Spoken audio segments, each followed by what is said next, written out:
Na unjua hapa mambo inashangaza. Sababu mtu ambaye anaitwa Isaya alikuwa nabii. Maana yake alikuwa anaongelewa na Mungu. Kweli. Lakini wakati Mungu anataka Isaya, wanaonana.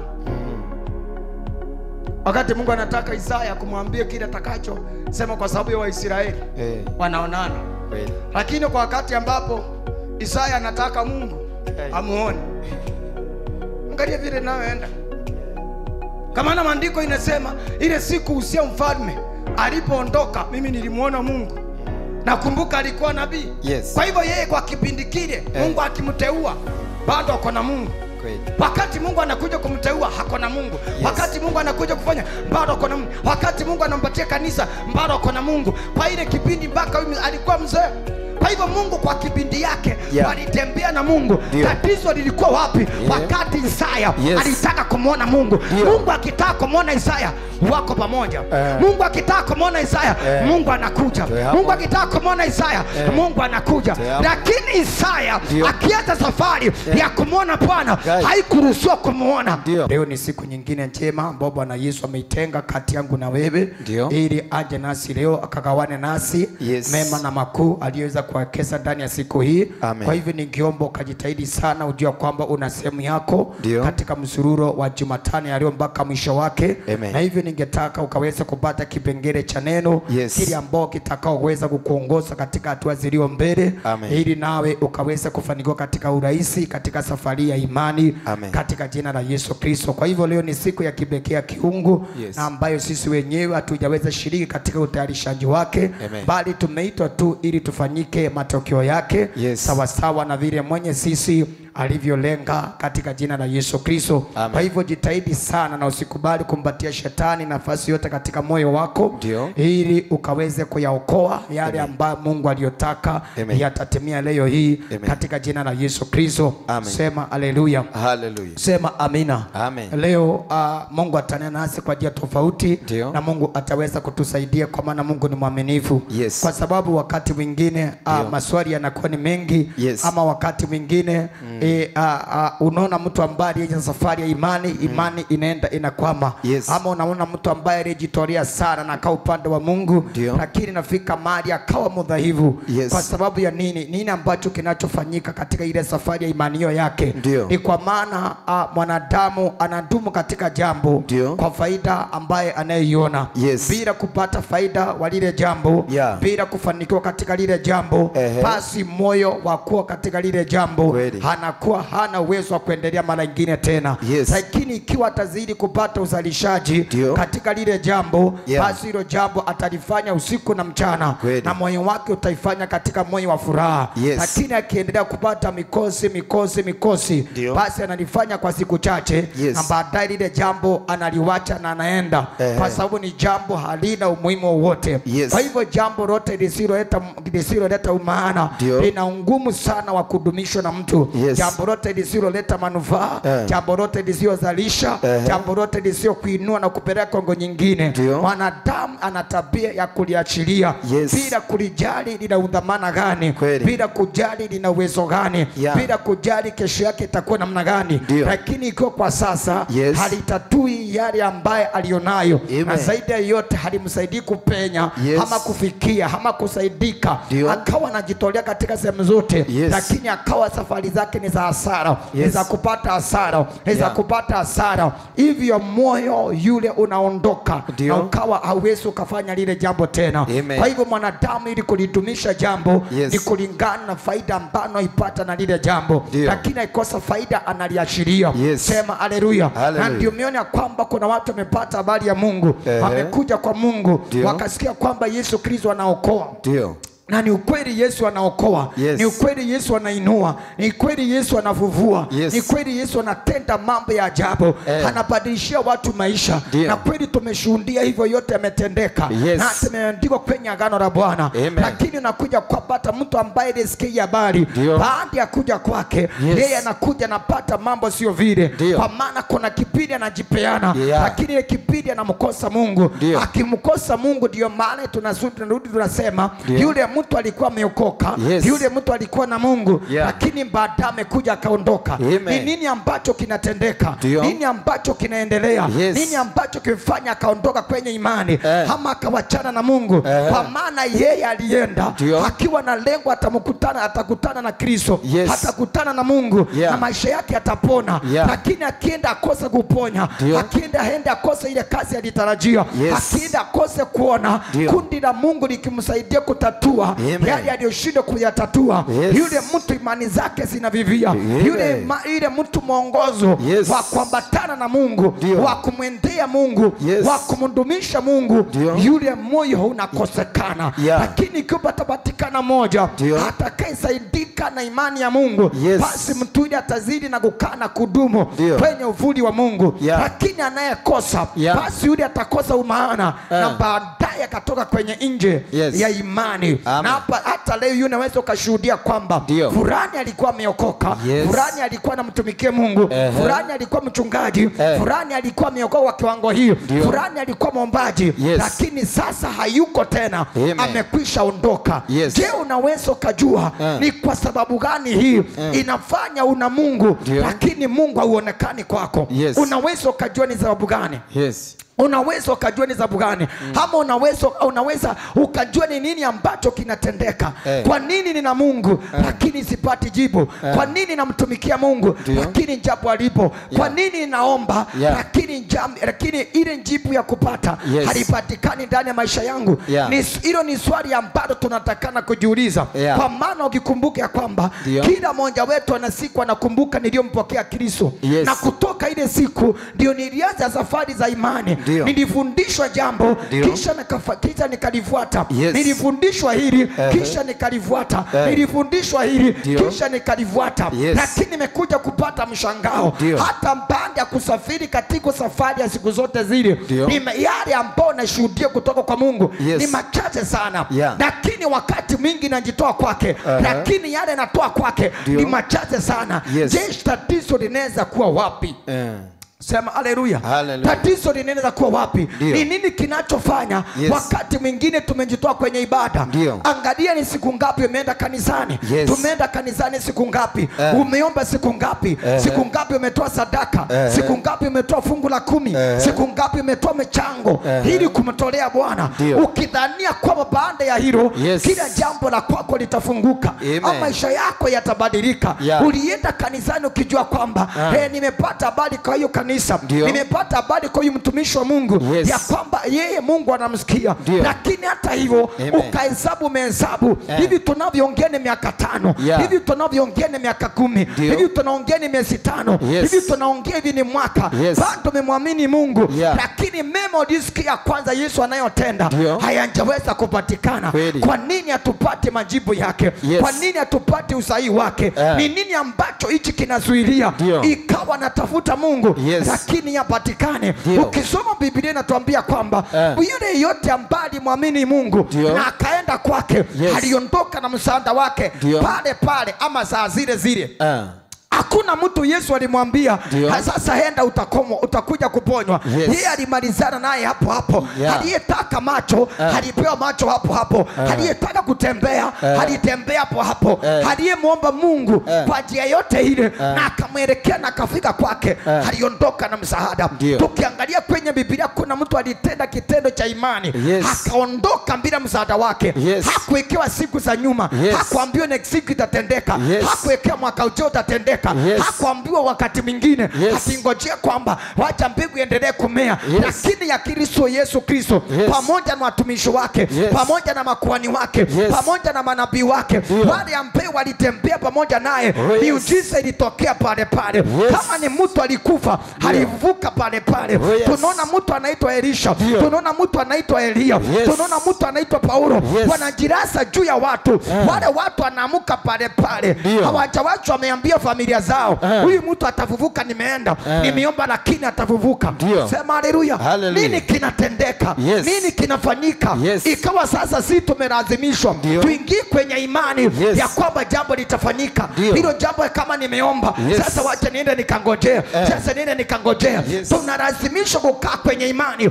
Sio ili ya Kristo mwenyewe. Yesu aliponya pale pale, aliinua pale pale, alibariki pale pale, alitamka neno na lile neno likafanyika kitu ndani ya mwanadamu yule. Je, nini kinatendeka? Nini kinachopana majibu yetu? Nini kinopana ibada zetu? Nikawa ninaomba, ninaomba na zaidi niombe na niondoke na jibu. Lakini naomba, ninakuja naomba tena, naingia kwa mfungo tena, lakini hata ule mfungo wa juzi niliyoomba sijaweza kupata matunda yake.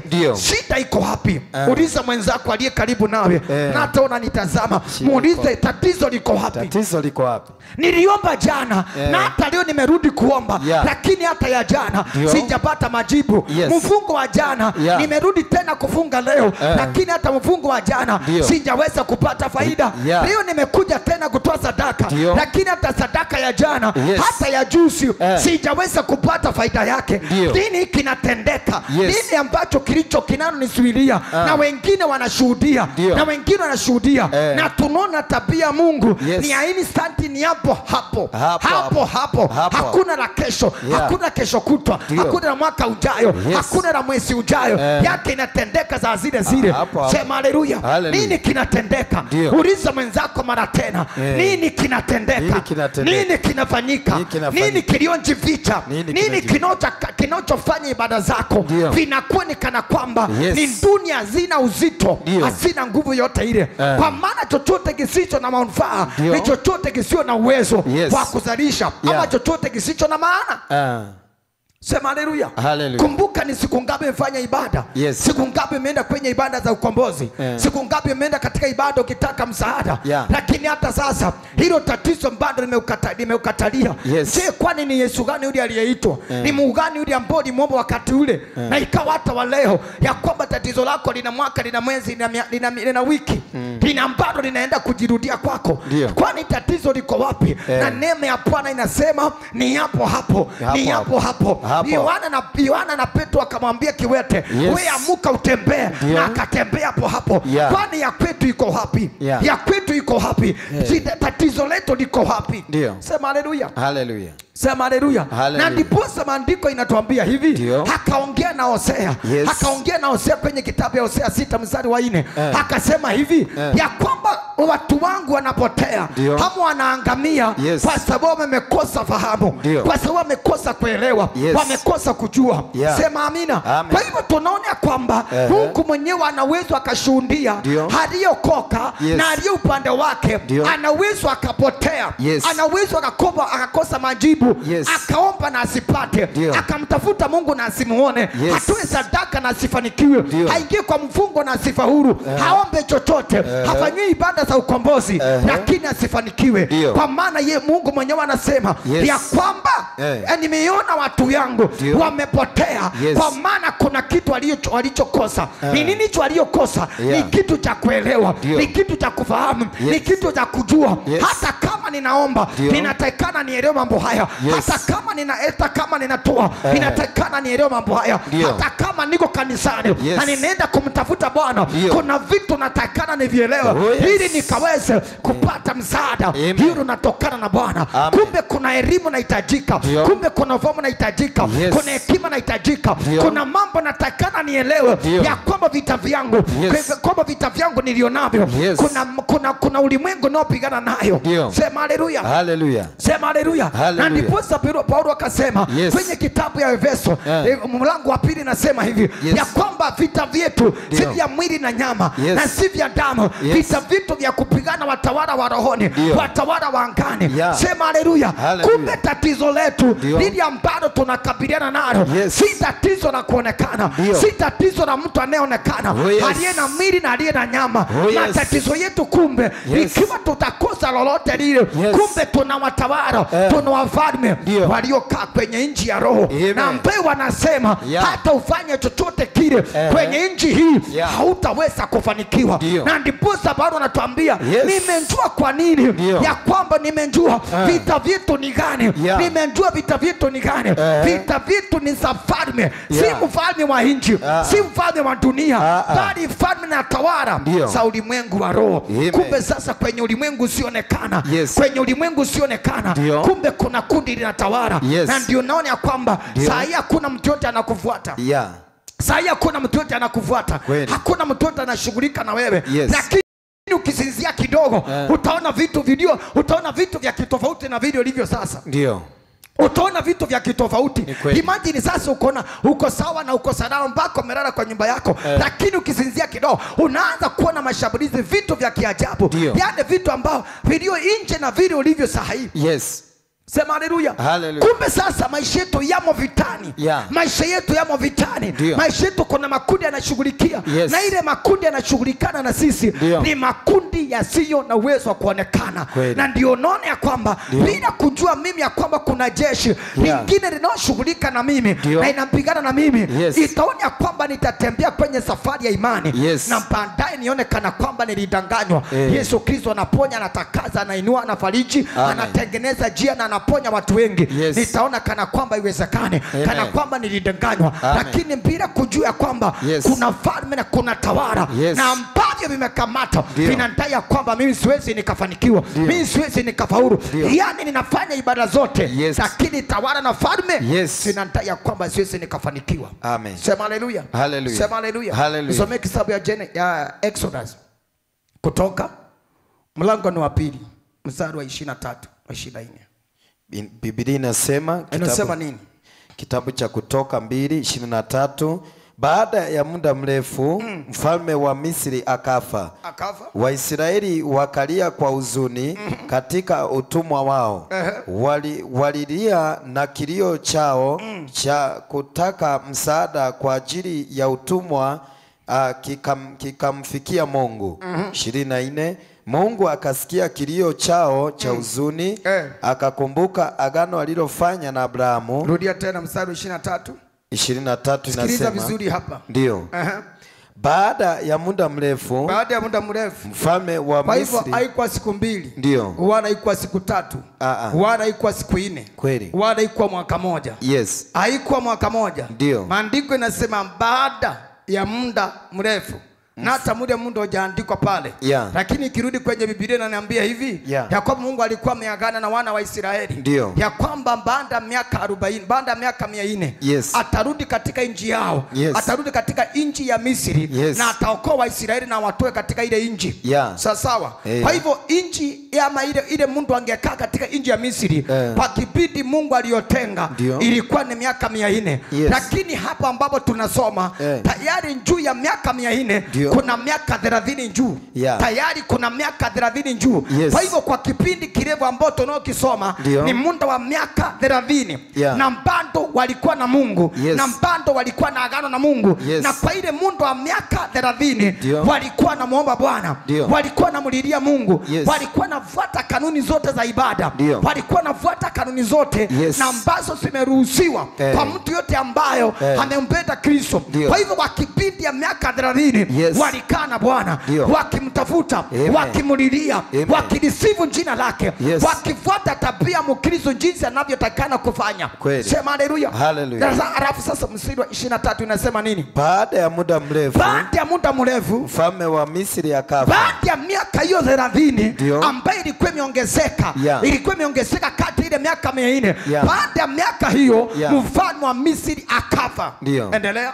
Waisraeli wakamlilia kwa huzuni. Waisraeli wakamlilia Mungu katika utumwa wao. Katika utumwa wao. Walilia na kilio chao cha kutaka msaada kwa ajili ya utumwa kikamfikia Mungu. Ndio.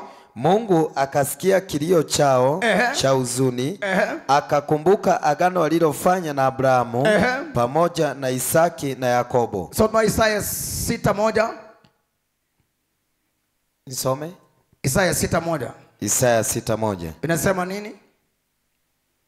Cha nifikie hapo. Isaya 6:1. Inasema nini? Biblia inasema ya kwamba katika mwaka ule mfalme Uzia alikufa. Katika ile mwaka. Yeah. Katika ule mwaka. Ndio. Huyu ni mtu ambaye anaitwa Isaya ambaye alikuwa nabii. Yes. Kwa hivyo hili jambo halidhuru. Ndio. Alidhuru mshirika wa kawaida tu. Bali inadhuru baka manabii. Ndio. Inadhuru baka watumishi wa Mungu. Yes. Inadhuru watu tayari wameteuliwa. Yeah. Kama vile sasa nilivyo hivyo sasa. Yes. Ninaweza kuwa katika ile kiwango. Ninaweza kuwa katika hiyo hali. Yeah. Ninatafuta Mungu lakini asipatikane. Ndio. Hapa ni nabii Isaya anaosema. Yes. Endelea kusoma. Katika mwaka ule mfalme Uzia alikufa. Mfalme Uzia alipoondoka, nilimwona Bwana ameketi katika kiti cha enzi kilicho juu na kilichotukuzwa sana. Ndio. Nalo pindo la joo lake likajaza hekalu. Ndio hilo. 2 inasema likajaza hekalu. Ndio. Pindo lake lilijaza hekalu. Ndio. Lakini alikaa kwa lile hekalu. Yeah. Kwa hiyo miaka ingine yote. Ndio. Na ambaye hajaweza kusemwa. Yes. Lakini alikaa katika lile hekalu. Lakini ile neema ya Bwana iliyokuwa imefunika lile hekalu. Yes. Na nguvu za Bwana zilizokuwa ile hekalu. Yes. Asikuleta msaada wowote. Yes. Wakati Uzia alipokuwa katika utawala yule wa Isaya. Ndio. Isaya alikuwa akiwa nabii na alikuwa mtumishi katika hekalu la Bwana. Yeah. Lakini katika ile utawala Mungu alikuweko na bado alikuwa anatawala. Na bado Mungu alikuwa amepungua. Lakini kuna neema ilikuweko katika hekalu ambalo mtu Isaya alikuwa anahubiri. Na akinya kuona lile fasi iliyokuwa limetanda katika ile nyumba. Endelea umalize. Juu yake walikuwepo maserafi. Juu yake akamuona Mungu. Mahali palikuwa na maserafi. Yes. Kila mmoja alikuwa na mabawa 6. Ndio. Kwa mabawa mawili walifunika nyuso zao. Kwa mengine mawili walifunika miguu yao. Na kwa mawili walikuwa wakiruka. Aya, twende Danieli 10 mstari wa 12. Danieli 10 mstari wa 12. Biblia inasema ya kwamba ndipo akaendelea kusema. Hiyo ni malaika Gabrieli. Yes. Akamtembelea Danieli. Ndio. Akaendelea kumwambia. Ndio. Kwa nini amekuja kwake. Yes. Tuendelee kusoma. Ndipo akaendelea kusema. Danieli, usiogope. Usiogope wewe. Tangu ile siku ya kwanza ulipotia moyo wako. Imagine tangu ile siku uliokoka. Ndio. Tangu ile siku uliokoka. Yes. Kuna ombi ambalo limuomba Bwana. Ndio. Na Bwana aliweza kulisikia. Endelea kusoma neno. Tangu siku ya kwanza ulipotia moyo wako ili kupata ufahamu na kujinyenyekeza mbele za Bwana. Kutaka msaada. Kutaka ukombozi. Kutaka uponywe. Kutaka uinuliwe. Kutaka utendewe mambo. Ili kutoka hiyo siku ya kwanza. Endelea nini? Maneno yako yalisikiwa. Maombi yako yalisikiwa. Nami nimekuja ili kujibu maneno yako. Nami nimekuja ili nikujibu maombi yako. Lakini mkuu wa ufalme. Sikiliza hapa sasa. Lakini ile siku nilianza safari ya kuja kwako. Lakini mkuu wa ufalme wa Wajemi alinipinga kwa siku 21. Alinipinga akanizuilia, maanake alinizuilia. Ndio. Kwa hivyo ile siku huyu malaika anaongea naye. Yes. Ile siku alitakana kuja. Alitakana kuja last month. Kweli. Tarehe 21. Hiyo ndio aliyetakana. Hesabu kutoka leo. Siku 20 itaishia wapi? Hiyo ndio siku alitakana kuja. Ndio. Sema haleluya. Sema amina. Kwa hivyo kulingana na mwandishi wa neno anatuonyesha kwamba kuna vitu vinatendeka. Na ndiposa nikatangulia kukwambia hivi. Nataka tukaweze kujiuliza maswali haya. Kwa nini naomba na sipati jibu? Kwa nini nafanya mambo yote ya imani lakini jibu halipo? Kwa nini nang'ang'ana katika shughuli zote za kiibada zote ambao watu wengine wanazingatia, ama kulingana na mwongozo niliopewa na Bwana, ama kulingana vile nimefundishwa neno la Mungu, na mimi nazingatia na kuyafuata, lakini mema kulingana na vile neno linavyosema hayambatani na maisha yangu. Mwandishi wa neno ametuambia hivi. Kulikuwa na kundi la Waisraeli ambalo Mungu alikuwa ameliahidi atakuja kuliokoa, lakini liliweza kucheleweshwa kwa muda kwa muda wa miaka 30. Ni sababu gani ile ambayo ilichochea ikawa angebarikiwa kwa miaka 400 lakini wakaja kutembelewa na Mungu kwa miaka 430? Ni nini ambacho kilitendelea? Mwandishi wa neno ametuambia hivi, katika ile nchi waliomokuwa kulikuwa na mfalme.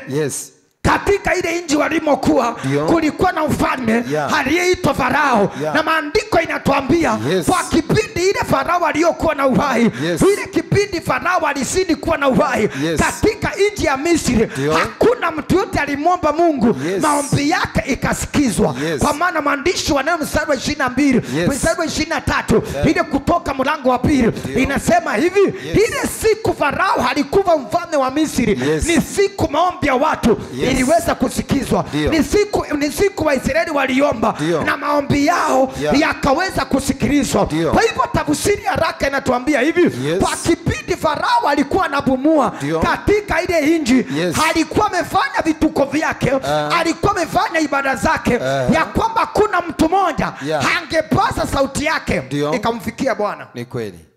Hakuna mtu angeomba, angetaka msaada, angetaka kuponywa. Hakuna mtu yote angetaka kumuinamia Mungu na kutaka msaada kutoka kwa Mungu angeweza kupata isipokuwa Mungu wake. Isipokuwa Mungu wake. Kwa hivyo tunaona kwa kipindi ya miaka 30 iliongezeka dhidi ya Israeli. Ni kipindi ambapo ya kwamba waliendelea kulia lakini wakupata msaada, kwa sababu mtu ambaye anaitwa Farao alikuwa amefunga mbingu ya kiroho. Na ndipo mtu ambaye anaitwa Paulo anatuambia vita vyetu ni vya tawala vya ulimwengu wa roho, ni vya tawala vya majeshi, ni vya tawala vya maroma mbaya, ni vya tawala vya tawala za giza na ambavyo visivyoonekana vinayotawala kwenye nchi ya roho. Waisraeli ungeona waliona wako na uhuru wa kwenda kanisani. Waisraeli ungewaangalia wakati ule walikuwa na uhuru wa kwenda kanisani, walikuwa na uhuru wa kutoa sadaka, walikuwa na uhuru wa kufunga, walikuwa na uhuru wa kusoma Biblia, walikuwa na uhuru wa kuhubiriwa, walikuwa na uhuru wa kufanya chochote mtu mwenye imani anavyokitenda. Lakini bila kunjua yale anayotenda hayaondoki mahali alipo, yale anayoifanya hayaondoki mahali alipo. Anaomba maombi haiendi, anasifu sifa asiendi, anaabudu kuabudu kuendi, anasoma neno aliendi, anajaribu mbinu zote na anatoa sadaka zake lakini asiendi, kwa maana mbingu imekwisha tekwa nyara. Kweli. Kwa hiyo muda wote na ndio mwandishi wa neno atuambia wakati alikufa Waisraeli wakaomba na Mungu akasikia. Wakati alikufa Waisraeli wakaomba Mungu akasikia. Wakati Farao alikufa Waisraeli wakaomba Mungu akasikia, akakumbuka, akaona mateso yao. Kweli. Lakini nyakati Farao aliyokaa mure ndani akiwa hai, hakuna neno la Mwisraeli wowote ilimfikia Bwana. Hakuna ombi lilifika, hakuna tabiko ilifika, hakuna sadaka ilifika, hakuna fungu la 10 ilifika, hakuna kuabudu kulifika, hakuna kusifu kulifika. Yesu alifanya yale mambo, walitoa michango, walitoa michango kujengea Bwana, lakini haikupita kwa maana mbingu ilikuwa imekamatwa. Kweli. Sema haleluya. Kwa maana mbingu ilikuwa imekamatwa. Na ndipo maandishi yanatuambia ya kwamba baada ya mfalme wa Israeli alipokufa, sasa Mungu akasikia. Waisraeli wakaomba, Waisraeli wakalia, Waisraeli wakamtafuta Bwana, naye Mungu akaweza kusikia. Kumbe tunaona mtu anaweza kuwa ameokoka na pamoja na Kristo wanatembea naye, wanakaa naye, wanalala naye, chochote unachokitenda kinaungamana na Kristo. Yaani wewe ni Kristo, damu yako ni Kristo, mawazo yako ni Kristo, tabia yako ni Kristo, kukaa kwako ni Kristo, kulala kwako ni Kristo, kwenda kwako ni Kristo. Lakini uende ikawa hivyo, lakini hauna sehemu, hata Mungu ajui, hata Kristo mwenyewe ajui kana kwamba una tabia namna hii. Unaweza kuwa katika hiyo yote, lakini Mungu mwenyewe haimfikii. Na ndiposa utakuja uone ya kwamba hapo ndipo tumefika. Tunasema kwamba nimeenda, nimeombewa, niliambiwa nitoe sadaka, nimefanya hiki, nimeenda hiki. Yani mpaka mali unaona kwamba unahesabu hatua zote umepiga za imani. Unaona kwamba hapa ni kama kupoteza. Sema haleluya. Kumbe kuna siri iliyomo. Kumbe kuna siri, kuna watawala, kuna wakuu. Upenya kwenye anga ya mwanadamu. Ikawa mtu yote ambaye yule aliyepenyewa anga, aliyepenyewa kwenye mbingu, aliyekewa pasia, aliyekewa ukuta, aliyekewa mbali kwenye nchi ya roho, ikawa hatafanya chochote, hata inue, hata ende wapi, hata ateremkie wapi, hata atende kitu cha namna gani, iwezi kumfaidi hata chochote. Waisraeli kwa kipindi ile walilia, waliomba, walifunga. Walifunga wakafungua, kuna kitu kiliendelea. Walitendea Mungu ibada zote, hakuna chochote kilitendeka. Kwa maana mtu ambaye anaitwa Farao alikuwa amekamata mbingu ya Misri, alikuwa amekamata hewa ya Misri, alikuwa amekamata nchi ya Misri. Lakini ukiangalia pale watu ndani walikuwa huru kabisa kwenda kanisani, walikuwa huru kabisa kumuomba Bwana, walikuwa huru kabisa kufanya ibada zingine zote zile. Sema haleluya. Mpaka wakati Mungu alikuja akaona kwamba kuna kitu kinaendelea. Ninasikia kuna watu wanalia lakini sijaweza kuona vyema. Mpaka akakuja akang'oa roho yake. Sema haleluya. Nimekuja kutangaza leo, iko kuna mmoja ambaye aliyesimama kwenye nchi ya roho, kwenye barabara za kiroho, yani amekusuiria hata Bwana Yesu anjui kana kwamba umekuwa kishiriki pada mahali hapa leo. Bwana kilichomtendekea Farao, ili andiko linakwenda kuandikwa kwako ya kwamba ikiwa tasaidi hapa leo atakufa, ikiwa na saidi angamia leo atasambaratika. Kama kuna mmoja aliyejajaruka akaweka basia juu yako na akadai ya kwamba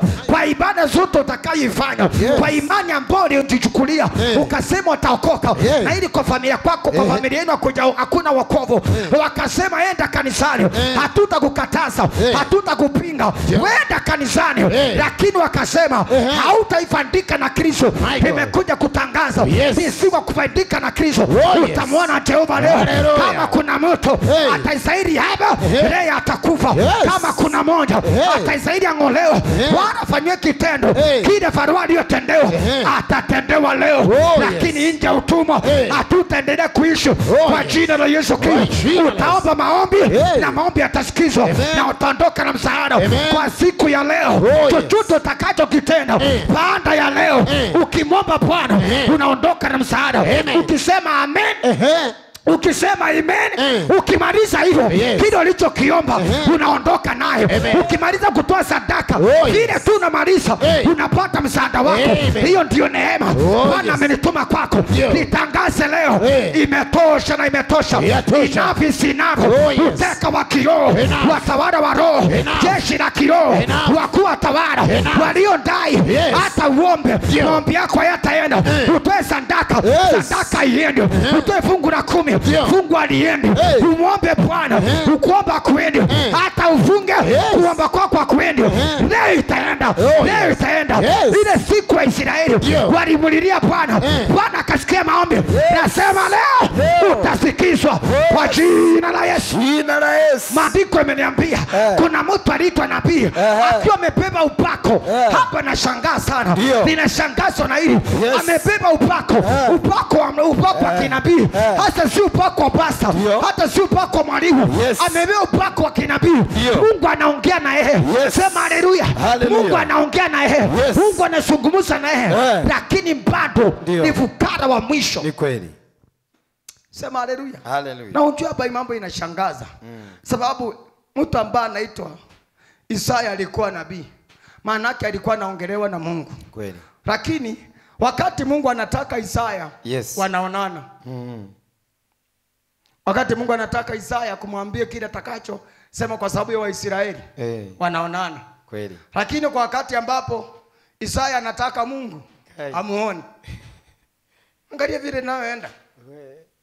Kama na maandiko inasema ile siku Usia mfalme alipoondoka, mimi nilimuona Mungu. Nakumbuka alikuwa nabii. Kwa hivyo yeye kwa kipindi kile Mungu akimteua bado ako na Mungu. Kweli. Wakati Mungu anakuja kumteua hako na Mungu. Wakati Mungu anakuja kufanya bado ako na Mungu. Wakati Mungu anampatia kanisa bado ako na Mungu. Kwa ile kipindi mpaka alikuwa mzee. Kwa hivyo Mungu kwa kipindi yake walitembea na Mungu. Tatizo lilikuwa wapi? Wakati Isaya alitaka kumuona Mungu. Mungu akitaka kumuona Isaya wako pamoja. Mungu akitaka kumuona Isaya Mungu anakuja. Mungu akitaka kumuona Isaya Mungu anakuja. Lakini Isaya akianza safari ya kumuona Bwana haikuruhusiwa kumuona. Haikuruhusiwa kumuona. Hivi aliomba, iligonga mwamba. Alitoa unabii, iligonga mwamba. Alifanya nini? Ikagonga mwamba. Sema haleluya. Haleluya. Sema haleluya. Haleluya. Kumbe hata upako. Aliye upako, kumbe hata hiyo upako inaweza ikawa ni mateka, haikufaidi lolote. Unaweza kuwa na upako huyo, unaweza kuwa na mafuta, lakini mafuta ya kusaidia. Sema haleluya. Na sauti ya Mungu bado unaisikia. Sauti ya Mungu bado inaongea, lakini ndiye maskini wa kwanza. Na ataenda ufanye utafiti. Utakuja upate ya kwamba kuna watu ambao wanasema Mungu ameniambia, Mungu amenitokea, Mungu amenizungumzia, amenituma kwako nikwambie hivi. Lakini ukiangalia maisha yake na yangu ni tofauti. Amekuja kwangu kuniambia kile Mungu aliyosema. Lakini nikiangalia maisha yake yangu ni afadhali kuliko ya kwake. Kuliko yake. Sema haleluya. Haleluya. Si umekutana na watu kama hao? Wako. Umekutana na wao? Sana. Ukiangalia hata vile umevalia wewe, ati umeoga siri tu uko sawa. Wewe ndio unatakana kuje naye unjumbe. Lakini hasa huyu ambaye aliyerukiwa na ambaye anabeba siribasi mpaka vumbi imefika mpaka hapa, anakuambia samahani, naomba sasa nikwambie Roho wa Mungu amenitembeza katika maisha yako. Akaniambia nataka hivi na hivi. Na sasa hiyo ni ukweli anaokuambia. Sema haleluya. Sasa swali la kujiuliza, tatizo liko wapi? Kwani mtu Mungu anakutakanga tu wakati anataka kutumia, alafu akimalizana na wana kundapo. Akimalizana na kundapo anakuacha na hapo. Kuacha hapo. Sema haleluya. Kumbe Mungu anashinda. Kumbe Mungu anashinda. Nabii Isaya Mungu alimtumia kwa njia yote aliyotaka. Mungu alijitukuza na yeye. Alimtuma kwa mataifa, alimtuma kwa ufalme, alimtuma kutabiria watu, alimtuma kufanya ibada zote. So kile ibada yote Mungu aliyotaka haifanya yeye. Yeye Isaya alienda akaifanya. Lakini tatizo lilikuwa wakati Isaya alihitaji Mungu. Kumbe vita vyetu, vita vyetu ni za nyakati. Wakati tunahitaji Mungu, vita vyetu ni vya nyakati, ni vya muda, ni vya majira. Ninaohitaji Mungu aje kwangu sasa. Amen. Wakati nahitaji Mungu aniponye, ninataka Mungu aniinue, nataka Mungu aingilie kesi yangu, hapo ndio vita inaanza. Wakati nataka Mungu ashiriki kwenye njia zangu, ashiriki kwenye kazi yangu, anitetee kwa kesi nilionayo, kumbe hiyo ndio iliyo na vita. Lakini hakuna vita inasudia Mungu kutembelea. Kweli. Hakuna vita. Hakuna vita. Hakuna. Mungu kupatia ujumbe. Mungu kuambia enda ubiri hivi, sio shida. Mungu kuonyesha njia za kuomba sio shida. Mungu kuletea ndoto sio shida. Sio shida. Sio shida. Lakini shida itakuja lini? Wakati tunamwambia naomba kazi. Hapo hakuna. Naomba biashara. Hapo hakuna. Naomba kuponywa. Hapo hakuna. Hiyo hata sauti iendi, inabaki hapo hapo. Hapo. Haiendi hiyo. Lakini ya Mungu anakuja, anakuambia, alafu inarudi. Na kwani hapo inapitanga? Yangu haiwezi pita hapo. Hiyo barabara hiyo yake inapita. Sema haleluya. Haleluya. Lakini Isaya anatuambia kwamba wakati kimtu kinaitwa Uzia kilikaa kwenye nchi ile, hakusaidika. Anakuja Biblia inasema si kumuona Mungu kwa hicho kipindi. Ile siku tu itangazwa rasmi. Na ule mkuu wa majeshi akatangazwa. Sasa Uzia mfalme wetu hayupo tena. Hiyo siku tu ndio mbingu ilifunguka. Isaya akamuona Mungu. Amen. Isaya akamuona Mungu. Amen. Sema haleluya. Haleluya. Kwa hivyo kwa miaka Farao angeendelea kukaa, Waisraeli wangemuona Mungu. Kwa muda Uzia angeendelea kukaa, Isaya angemuona Mungu. Angemuona. Sema haleluya. Haleluya. Yaani mambo ambayo inatendeka kwenye nchi ya roho. Wewe unafanya ibada unajua sasa imekuwa. Unamalizana naye ati imeshakuwa. Kumbe kuna majeshi ambayo inashughulikia ibada yao. Wakati unasema amen, wanaanza kazi ya kushughulikia hilo. Wakati unamaliza kutoa sadaka, wameanza kazi ya kushughulikia. Wanasema ipiti hapa. Aba yedi. Aba yedi. Aba ipiti. Aba yendi na ipiti na inakuwa ni hivyo. Sema haleluya. Haleluya. Uzia akatezeka, na ili hali amebeba upako wa kinabii. Amebeba mafuta, ametiwa mafuta, ameteulika. Kweli. Analibasanda yote. Yes. Yote iko ndani yake. Sema haleluya. Haleluya. Lakini hivyo aliendelea kuvinyika. Kwa upande wake anavinyika, lakini upande wa kiroho wa Mungu yuko sawa. Yes. Yuko chonjo kabisa. Yes. Anaweza mpaka akaangalia kaigangio yako imekaa namna gani. Kabisa. Hiyo yote anaiona vizuri sana. Akikuangalia hivi, anaona mpaka mali uliokuwa juzi. Hata leo asubuhi wakati uliamuka kwanza ulifanya nini? Hiyo yote anaona. Lakini tokeuka upande wake, hakuna chochote. Kazi haipo, biashara haipo. Yaani chochote kinacholeta faida ya maisha ya Isaya haikupatikana. Sema haleluya. Ndipo mwandishi wanena akatuambia, ile siku Uzia aliweza kuondoka, hiyo siku niliweza kumwona Bwana. Kuna mtu Bwana amenituma kwake, nimtangazie leo. Leo takwenda kumwona Bwana. Kwa maana kuna mkuu wa anga, kuna mkuu wa roho, kuna mtu hujawahi mjua, yule ambaye aliyekamata ibada zako. Umekuwa ukijiuliza maswali, kwa nini niliomba na sijapata jibu? Kwa nini nakaa kwa ibada? Kwa nini namfuata Bwana? Kwa nini mambo yangu ni magumu na bado niko kwa Bwana?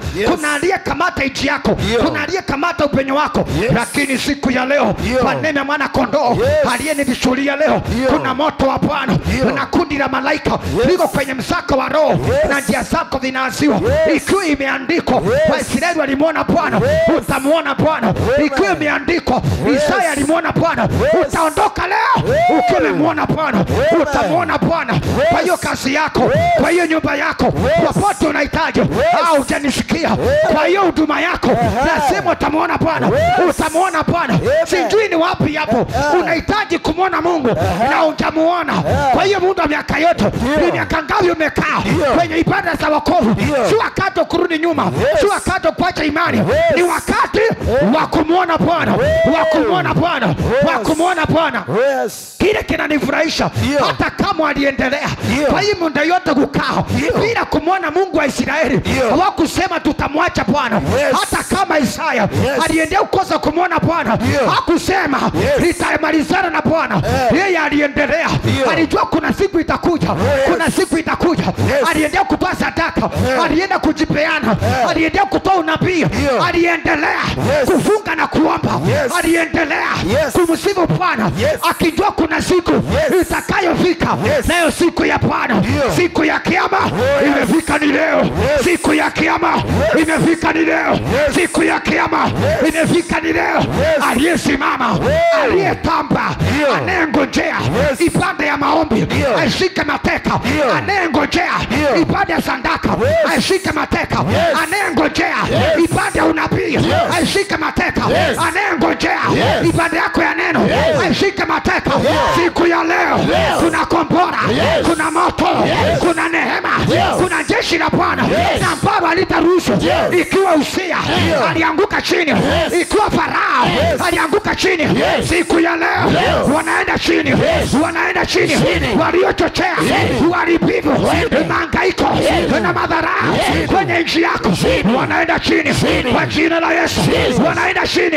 Nasema leo, yule alikula Uzia yuko hapa, yule alikula Farao yuko hapa, na leo hii atamkula huyo Farao, huyo Uzia aliyesimama kinyume nawe, huyo Uzia, huyo Farao aliyemkula. Amenituma nikwambie leo anaondoka, anaondoka. Nikwambie atakusaidia, nikwambie atakutetea. Sema nisaidie, nisaidie. Sikiliza hapa, Waisraeli hawakujua ni nani alikula Farao. Ndio. Mtu anaitwa Isaya hawakujua ni nani alikula Uzia. Hakujua. Sema haleluya. Kumbe kuna siku za Bwana na ambazo zinafika. Zikifika anaanza kutetea, anaanza kushindania, anaanza kusimama. Nasema hivi, aliyekula Uzia amenituma kwako. Aliyekula Farao atakuja leo na atakula huyo Farao, huyo Uzia aliyekamata unganisho lako na Jehova, aliyekamata njia zako za kiroho, barabara za kiroho, anaondoka kwa jina la Yesu. Sema haleluya. Mwandishi wa neno ametuambia Danieli akaomba siku ya kwanza, ya pili, ya tatu, akaomba, akafunga, akafungua, akatoa, akaenda, kanisa kabadilisha, anaenda tu, kanisa hili ile lingine, kila mahali anatafuta Mungu, lakini Mungu hakupatikana. Anaomba, apatikani. Ndio. Anapisha. Anaenda kwa manabii. Anaenda kutoa sadaka. Wacha nijaribu raundi. Wenda ni sadaka tu ndiye bakia. Anatoa lakini bado vile vile. Bado mambo ni vile vile. Wacha nifunge nione. Anafunga, anavungua. Bado mambo ni vile vile. Vile vile. Sema haleluya. Ndio nimekuambia hapa. Mpaka utafakari mambo haya. Ya kwamba unafunga na sasa unaelekea kufunga ingine. Hata last time unajua ilienda wapi? Leo umekuja libe na sadaka ingine. Ya jana hujui ilienda wapi? Kweli. Faida yake hujaiona. Ile ibada ya juzi tulikufanyia hapa. Sasa umekuja ingine. Ya jana imeleta faida gani? Hakuna. Imeleta faida gani? Ndio urudi hapa leo. Hakuna. Sasa umekuja kwa maana vile tu bado ilikuwa juzi, ndio bado sasa iko. Ndio maana umerudi. Ndio maana umekuja. Sababu kile kiliofanya nikaja last month kwenye ibada ndio bado hata sasa kinanileta mpaka leo. Ni kweli. Na hiyo safari yote bado ninaomba, ninafunga, nafungua. Natoa, napeana, najipeana. Naombea uko boss, nasema la yote yanakuja. Ni sawa. Lakini maisha yale. Hadi nazo andiwa sinakwamia hapo. Mungu anasema nitakufanya, sauti inabaki hapo. Hakuna hata dalili. Ati inaweza kuwa hivi. Hakuna hata dalili. Hakuna hata dalili. Nataka uangalie mambo. Ndio usije ukachukua mambo kawaida. Usije ukachukua mambo kawaida. Ya kwamba mambo ya kiroho unafanya tu. Kumbe kuna mambo yanaendelea. Malaika akawa alitumwa kwa Danieli. Kweli. Na anamletea habari yake, akamwambia sikiliza Danieli. Ile siku ya kwanza ulianza kutafuta Mungu. Hiyo siku ndio mimi nilitumwa. Hiyo siku ndio mimi nilitumwa. Danieli akamuuliza, na umekuwa wapi mzee hiyo miaka yote? Akamwambia, kwa mpole Danieli. Kwa mpole, acha ukasirika. Nikueleze. Kwa sababu iko na uchungu sana. Imagine tangu ile siku nilimjua Mungu nikaomba hiyo siku ya kwanza. Sasa inaenda miaka 10. Alafu sasa sasa hivi anakuja kujitokeza na mbio unakumbuka ile siku. Mtaongeaje naye? Anaanza kana kwamba anataka kushika nale, anamwambia hapana. Tulia nikwambie nini kilitendeka. Hiyo siku nikiwa njiani, wakati nakuja nilijipata nimewekwa sel. Nimejipata nimekamatwa. Kamuuliza na nani? Na mkuu wa Wajemi. Ni wapi huko? Ni nchi gani hiyo? Ni Amerika? Saudi Arabia? Kisumu? Kenya? Uganda? Tanzania? Ni wapi hapo hiyo? Nchi gani hiyo? Nchi ya roho. Nchi gani hiyo? Akamwambia mkuu wa Jemi kwenye ulimwengu wa roho. Katika nchi ya roho nilipokuwa napita na teremko nikitoka biguni kuja. Sikuwa nimefika kwa hii nchi, nilikuja nikakamatwa. Na kutoka hiyo siku nikamatwa, ndio maana unaendelea kufanya kila kitu na hakuna kitu. Ni kweli. Sababu tayari nilitumwa na nikaagizwa nije kwako. Lakini kutoka hiyo siku mpaka wa leo. Leo ndio nimeachiwa. Kweli. Sema haleluya. Haleluya. Sema haleluya. Haleluya. Kwa hivyo pia tunaona jambo lingine hapa. Ndio. Unaweza ukaomba. Na kwa bahati nzuri maombi yako yakapita. Unaweza ukatoa kitu na kwa bahati nzuri toleo lako likapita. Ikaufikia Bwana. Unaweza ukafanyia ibada na kwa bahati nzuri ikapita, ikamwendea Bwana. Lakini kumbe nako kuna tatizo lingine. Ya Danieli ilifanikiwa ikapita na ikamwendea Bwana. Na Mungu akaandaa malaika wake, nenda sasa. Umfanyie hivi na hivi. Sema haleluya. Lakini yule ulimwengu tu uliyetesa wa Misri, uliotesa Isaya. Ukaona aya, kuna mtu amepitisha. Na kuna malaika wanakuja, akasema naendelee mkamate. Haleluya. Amen. Danieli akaendelea hata alikuwa karibu atoke kanisa. Awachane na Mungu asiyejibu. Huyu Mungu anaongeanga kwa upande wake ako sawa, lakini kwa upande wangu sio sawa. Nataka anisaidie hivi, hiyo iko sawa, lakini kwake akitaka kunielekeza huku iko sawa. Akamwambia sasa, tangu hiyo siku niliyokuwa njiani nikija, mimi nilikuja nikakamatwa. Na ndio maana umekosa msaada kwa hizo siku zote. Ndio maana kwa hizo siku zote umekosa msaada. Umeenda kanisani, umeambiwa ukobosi, umeenda wapi, umesoma Biblia, umehubiriwa, umeambiwa utoe, umeteremka hivyo. Yaani kitendo hicho cha kiroho liweza kutenda. Ndio maana hizo mambo yote umesifanya. Na sijawahi kusaidia. Kwa maana mimi niliyotuma message wa Mungu nikuletea habari, nilikamatwa.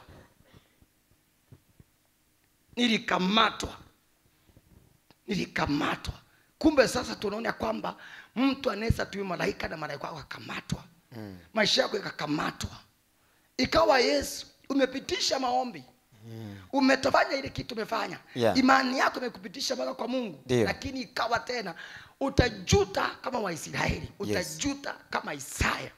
Kwa sababu ya nini? Aliyetumwa ni mateka. Aliyetumwa na kazi ni mateka. Aliyetumwa na ile ndoa ni mateka. Yaani hilo jambo nalo pengine alitumwa na sasa ni mateka, alikamatwa. Nisome mstari unaofuata. Kitabu cha Danieli mstari wake wa 13 inasema, lakini mkuu wa ufalme wa Uajemi, anza tena 12, ndipo akaendelea kusema, Danieli, usiogope. Wacha kuogopa. Tangu siku, salimia jirani yako, mwambie usiogope tena. Usiogope tena. Mwambie usiogope tena. Usiogope tena. Yamevumbuliwa. Amefunguliwa. Mwambie imevumbuliwa. Imefunguliwa. Ni nini kinachofanya? Nini kinachofanya? Usipate msaada. Usipate msaada. Kwa ibada ya Mungu. Kwa ibada ya Mungu. Imekwisha fumbuliwa. Imekwisha fumbuliwa. Usiogope tena. Usiogope tena. Alafu tangu siku ya kwanza, tangu ile siku ya kwanza ulipotia moyo wako, ulipokuja Chizazuina, ili kupata ufahamu, ili kupata kibali upendeleo kutoka kwa Mungu, ili akusaidie, na kujinyenyekeza mbele, na kunyenyekeza kwake na kunyenyekea kwake, ili akusaidie mbele ya Mungu wako, mbele ya Mwenyezi Mungu. Maneno yako yalisikiwa, yale maombi uliomba ya kwanza na ile uliombewa na unabii ulitolewa, yalisikizwa na Mwenyezi Mungu. Nami nimekuja ili kujibu maneno yako. Nami nimekuja ili nikujibu saa hii. Geukia mwenzako, mwambie unajibiwa sasa. Unajibiwa sasa. Mwambie sasa unajibiwa. Unajibiwa sasa. Mwambie unatendewa sasa. Unatendewa sasa. Mwambie unakombolewa sasa. Kombolewa sasa. Ibada yako inakamilika sasa. Ibada yako inakamilika sasa. Kwa jina la Yesu. Kwa jina la Yesu. Nami nimekuja. Lakini mkuu wa ufalme wa Uajemi alinipinga kwa siku 21. Lakini mfalme wakati niliyokuja, niliyokuwa njiani nikija, hakuna mtu mwingine aliyesaniona. Na aliponiona kwenye nchi ya roho, alikuja akanikamata. Alafu ndipo Mikaeli, mmoja wa malaika wakuu. Kwa hivyo wakibidi huyu malaika alikamatwa. Danieli hakupata msaada. Ugonjwa wake hata kama aliombewa haikubadilika. Shida ya nyumba yake vile ilivyokuwa iliendelea hivyo hivyo. Wakati huyu malaika alikuwa amekamatwa, tatizo la watoto wake hata kama liliombewa ilikaa vile vile. Maisha ya kazi yake, maisha yake duni aliyokuwa nayo, wakati malaika alikuwa amekamatwa, ibada yote alifanyiwa, kuombewa kote, chochote alifanyia Mungu, akitaka msaada, mambo yalibaki vile vile. Hayakubadilika. Hakukuwa na hata kidogo, atibadiliko hata kidogo. Hakukuwa. Kwa hivyo kwa kipindi yu malaika alikuwa mateka, deni liliendelea kuangamiza, deni liliendelea kutesa Danieli, mapepo yaliendelea kupiga Danieli, magonjwa yaliendelea kupiga yani kile kilichofanya akafanya mlilie Mungu, kile kiliyomsukumia akafanya mlilie Mungu, kama kile kinachokufanya wewe umtafute Mungu, utafute Mungu. Kwa hicho kipindi na kwa wakati huyo, hakuna kitu kilibadilika, hakuna kitu kiliendelea. Yeye aliomba, mambo ilibaki vile. Alifanyia ibada, mambo ilibaki vile. Kila kitu ilibaki vile. Kwa hiyo muda malaika aliyekamatwa. Sema haleluya. Kwa hivyo unatakana uwe makini sana. Ukiona kwamba kama jambo hili halijatokea, jana nimefanya hili, juzi nikafanya hili, nimejitokeza katika hili, unatakana utajaruke mara moja. Wende ukawa kuna matatizo kwenye nchi ya roho, wende ikawa kuna mkuu wala kuna message wa kuzimu halijitokeza kwenye nchi ya roho na akakamata maombi yangu. Kwa hivyo hili ni jambo ambalo litakana Isaya alielewa na mapema. Hili ni jambo litakana Waisraeli walielewa na mapema. Sema haleluya. Kwa nini mambo yetu iendelee? Kwa nini jana tuliomba na sasa tujapata jibu? Kwa nini jana tukafanya hiki na bado tujapata jibu? Walitakana waelewe ili wachajaruke na mapema, ili waanze kukabiliana na wakuu na watawala wa roho, ili wa roho hakaweze kuachia. Sema haleluya. Kwa hicho kipindi Danieli aliendelea kuomba. Kwa maana Danieli ukisoma mstari ambao hapo, Danieli halikutwa bado akiwa kwenye magoti, hakupatwa nje. Kwa hivyo hata kama mambo yanaendelea kuwa magumu, Danieli aliendelea kusihi Bwana, aliendelea kumlilia Bwana, aliendelea kumlilia Bwana, aliendelea kumlilia Bwana, yani aliendelea kutangamana na Bwana. Hata kama kisirani alimaliza maombi, kisirani nikamgunjia, alirudi kwa magoti. Hata kama alimalizana na maombi akapatwa na magonjwa, alimkimbilia Bwana. Yani kila wakati wote kwa muda huyo chochote kilimtokea, alimkimbilia Bwana. Kwa hivyo Danieli alikutwa kwenye magoti akitafuta uso wa Bwana. Ni sawa niliomba sijapata, lakini bado sitamwachia Bwana. Ni sawa nimepisha sijapata kunifungulia, lakini bado sitamwacha Bwana. Ni sawa nimetafuta, lakini bado sijajibiwa, lakini hata sasa sitamwacha Bwana. Danieli alipatwa na Bwana akiwa juu ya magoti. Sema haleluya. Sema haleluya. Kwa hivyo Danieli hakuregea vile mwanadamu wa kawaida anaregea. Kuna mtu mwingine anaregea, anasema nitawacha kanisa, anasema sitaenda kwa hizo ibada, sitaenda kwa hiyo ibada ya maombi, nimeombewa na sijapona, nimefanya ibada sijaona. Lakini Danieli alisema hiyo nikifika kwa hiyo njia nitaniletea maangamizi. Yeye aliendelea. Ikifika Jumatano alipatikana kwa ibada, ikifika Alhamisi alipatikana kule, ikifika Jumanne, ikifika Jumapili yeye alienda bila kutaka kujua jana nilipata ama sikupata, jana nilivunuliwa jana nilisaidika wala sikusaidika. Yeye aliendelea, yeye aliendelea, yeye aliendelea mpaka mbingu ikajaa maombi. Akasema hapana, kuna kitu sio sahihi, kuna kitu kinatendeka. Huyu mtu hastahili kutuambia mambo ya kazi, huyu mtu hastahili kutuambia mambo ya biashara, huyu mtu hastahili kutuambia mambo ya ng'ambo. Mpaka Mungu akachoshwa na maombi na ibada za Danieli. Akachoshwa mpaka akauliza nini kinaendelea. Hapo ndipo Mungu mwenyewe akavumbua macho, akaona kumbe yule tuliyemtuma hajawahi fika mpaka wa leo. Ameshikwa. Alishikwa mateka. Sema haleluya. Kukimbia kanisa si kuokoa malaika wako. Kutozingatia ile Mungu ambaye amekuagiza. Hata sababu jana ulifanya na haijafanyika, si kuokoa malaika wako. Ni kweli. Kuokoa malaika wako ni kuzidisha, ni kuendelea, ni kuzidisha, ni kuzidisha, ni kuzidisha. Nitaendelea tu. Hata kama sioni dalili bado ninaenda. Hata kama sioni dalili bado ninasonga. Hata kama sioni nini bado ninasonga. Hata kama mambo imekuwa zaidi bado ninasonga. Bado ninasonga. Sirudi nyuma, sirudi nyuma. Ninaendelea. Hata kama imeharibika zaidi bado ninasonga. Bado ninasonga. Bado ninasonga. Bado ninasonga. Bado ninasonga. Sema haleluya. Na wakati utaleta uzidisho, yani utaweka maombi mingi, utafanya ibada nyingi, sirawe kwenye utawala wa Mungu, itamfumbua Mungu macho. Na baada kumfumbua, maandiko inasema, maandiko inasema malaika kaambia Danieli, nimekuja kukuletea habari njema ya kwamba mimi nilikamatwa, lakini nimetumiwa malaika mwingine mkuu na ambaye amekuja akaniokoa. Amen. Na ambaye amekuja akaniokoa, ambaye amekuja akanitetea, ambaye amekuja akanipigania, ambaye amekuja mimi akaniokoa kwenye uteka, akanitoa gerezani, akanitoa kifungoni, akanitoa kwenye balaa. Na kisha sasa nimekuja nikuletea habari njema, nikuletea habari njema unapata mtoto, nikuletea habari njema unaenda ng'ambo, nikuletea habari njema watoto wako wamekombolewa, wamefunguliwa, wamefunguliwa. Sema haleluya. Sasa hapo ndio napata picha. Ni nani aliyeua Farao? Ndio. Ni nani aliyeua Farao? Na ni nani aliyeua Usia? Kumbe kuna malaika utumwa anaitwa Mikaeli. Amen. Kwa maana malaika ndiye alitumwa kushughulikia nani? Wajemi. Kweli.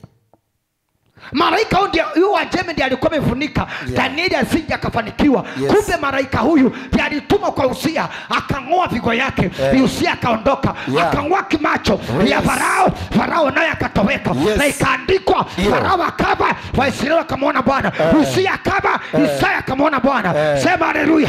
Sema haleluya. Naye huyu malaika Wabasia alipokamatwa na Mikaeli, naye mtu anaitwa Danieli alimwona Bwana. Sema haleluya. Sema haleluya. Kuna malaika ametumwa kwenye nchi ya roho, kwenye nchi ya roho ili kukwamua kila aina ya ibada. Nataka anze kukumbuka umefanya ibada ngapi, umeomba mara ngapi, umetoa sadaka ngapi, umetoa dhabihu ngapi, umejipeana kwa kazi ya Mungu kwa siku ngapi.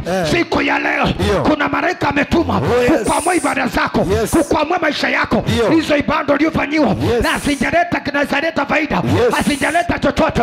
Kuna malaika ametumwa kwenye nchi ya roho, na kuna mtawala atakayopaki kwenye nchi yako, kwenye maisha yako. Yule aliyetumwa, yule aliyejituma. Usitake kujua kuna mshawi, kuna mganga, wala ni nani huyo aliyejitokeza kiroho akaziba, akakamata malaika wako. Malaika mwingine mkuu ametuma juu yako, ametuma juu yako, ametuma juu yako. Haokwe kazi yako, haokwe hiyo biashara, haokwe maisha yako. Hiyo huduma yako imejaa mchanga, inaokolewa leo, inaokolewa leo. Malaika wa majibu ameachiliwa.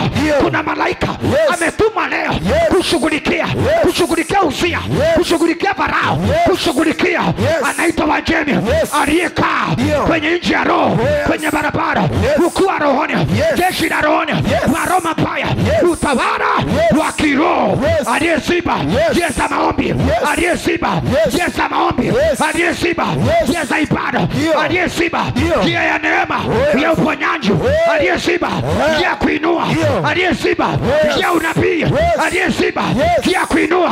Kuna malaika wa Bwana wameashiwa kwenye nchi ya kiroho. Kuna malaika wameashiwa kuokoa, kutetea kila roho imekamatwa.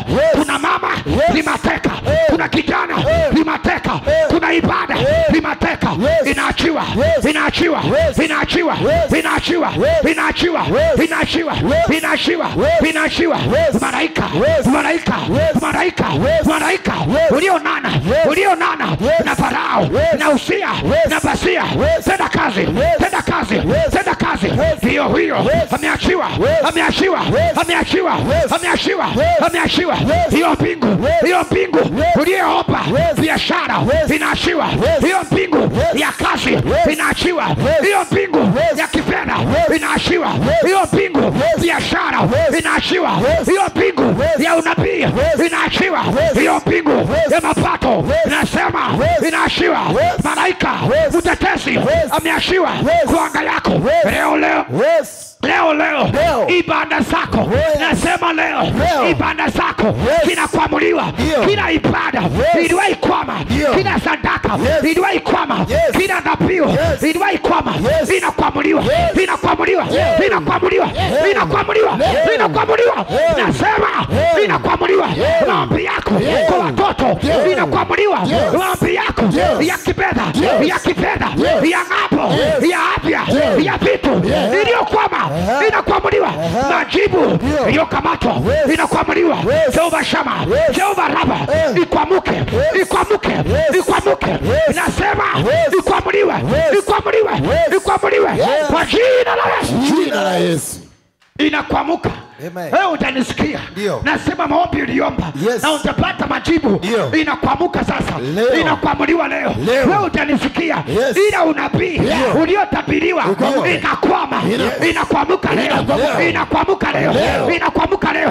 Ile maombi ya pesa, ya kazi, ya ng'ambo uliyeomba ikakwama au kupata faida yake au kupata majibu, sikia hapa, inakuamuka kwa sababu malaika wameashiwa wakuamue kiliokwama, kila kitendo cha kiroho kiliokwama, kiliokwama kwa njia yako inakuamuka, inakuamuka, inakuamuka, inakuamuka. Sema ikuamuke, sema ikuamuke. Simama, simama na miguu. Sema ikuamuke, sema ikuamuke, sema ikuamuke, sema ikuamuke. Kilichokwama kwa njia ya roho kwa njia yako. Sema ikwamuke, ikwamuke, ikwamuke, ikwamuke, ikwamuke. Inasema hiyo maombi ya ng'ambo, ikwamuke.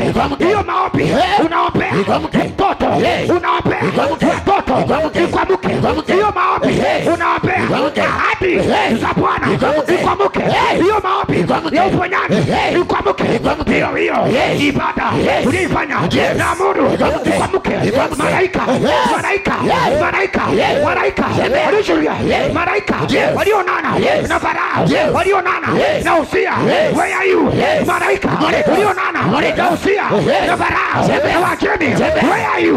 Where are you? Come now. Fuja. Jo sasa. Uko wapi? Uko wapi? Mikaeli. Where are you? Hiyo hiyo moto, hiyo moto, hiyo malaika uliokuamua, malaika ulionana na Farao, uko wapi?